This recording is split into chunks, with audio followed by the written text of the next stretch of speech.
हनुमानगढी येथे शुक्रवारी भक्ती, श्रद्धा आणि उत्साहाचे अद्भुत दर्शन घडले. हनुमानगढी येथे भूमिपूजन व उद्घाटन सोहळा मोठ्या उत्साहात पार पडला. या पवित्र प्रसंगी भगवान शंकराच्या पिंडीची विधिवत पूजा अर्चना करून भव्य उद्घाटन करण्यात आले. मंत्रोच्चार, पूजा अर्चा आणि भक्तिमय वातावरणात हनुमानगढी परिसरात भूमिपूजन व उद्घाटन सोहळा संपन्न झाला. भगवान शंकराच्या पिंडीची विधिवत पूजा करून हनुमानगढीचे उद्घाटन करण्यात आले. परिसरात भाविकांची मोठी गर्दी पाहायला मिळाली. भक्तांच्या जयघोषाने संपूर्ण परिसर भक्तिरसात न्हाऊन निघाले. यावेळी उपस्थित मान्यवरांनी हनुमानगढी व भगवान शंकराच्या पिंडीचे धार्मिक व सांस्कृतिक महत्त्व विशद केले.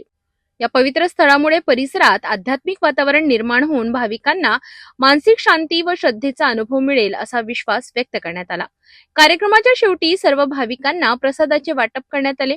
संपूर्ण कार्यक्रम शांततेत आणि भक्तिभावाने पार पडला. दरम्यान याच ठिकाणी उभारण्यात येणाऱ्या भव्य रिट्रीट सेंटर प्रकल्पाचे भूमिपूजनही पार पडले. या रिट्रीट सेंटरमध्ये एकाच वेळी सुमारे 5,000 भाविक बसू शकतील अशी भव्य व्यवस्था करण्यात येणार आहे. वाहनांसाठी मोठे पार्किंग, सुंदर गार्डन, भाविकांसाठी निवास, जेवण आणि इतर आवश्यक सुविधा उपलब्ध करून दिल्या जाणार आहेत. आयोजित पत्रकार परिषदेत बोलताना लप्पी जाजोदिया यांनी सांगितले की ही जागा सुमारे 2 लाख चौरस फूट इतकी असून भविष्यात या प्रकल्पाचा आणखी विस्तार केला जाणार आहे. हे रिट्रीट सेंटर केवळ धार्मिकच नव्हे तर ज्ञान व अध्यात्माशी संबंधित उपक्रमांचेही एक महत्त्वाचे केंद्र ठरणार आहे. यहाँ पे वैसे बहुत सारे प्रोजेक्ट आ रहे हैं. नीचे में ये रिट्रीट धाम से लगकर कामाख्या देवी का मंदिर और गुरुतुत्त भगवान का मंदिर नियोजित है.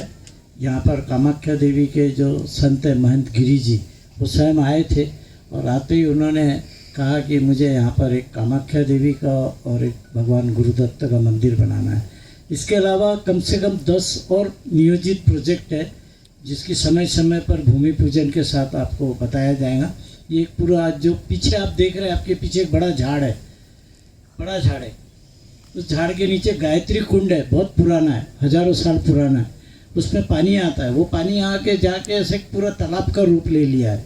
वहीं बाजू में एक शिव जी का मंदिर बना हुआ है. 10-12 साल पहले उस शिव मंदिर के निर्माण हमारे जो इंद्रशीष बाबा दरबार के गुरुजी है उन्होंने किया था. और तो मैं संक्षेप में यही कहना चाहूँगा कि यह एक पूरा स्पिरिचुअल हब बनने जा रहा है. यहाँ पतंजलि का भी कुछ न कुछ निश्चित आएगा. ऐसे 200 जो संस्थाएं हैं जो समाज में लोकहित में काम कर रही है अलग अलग.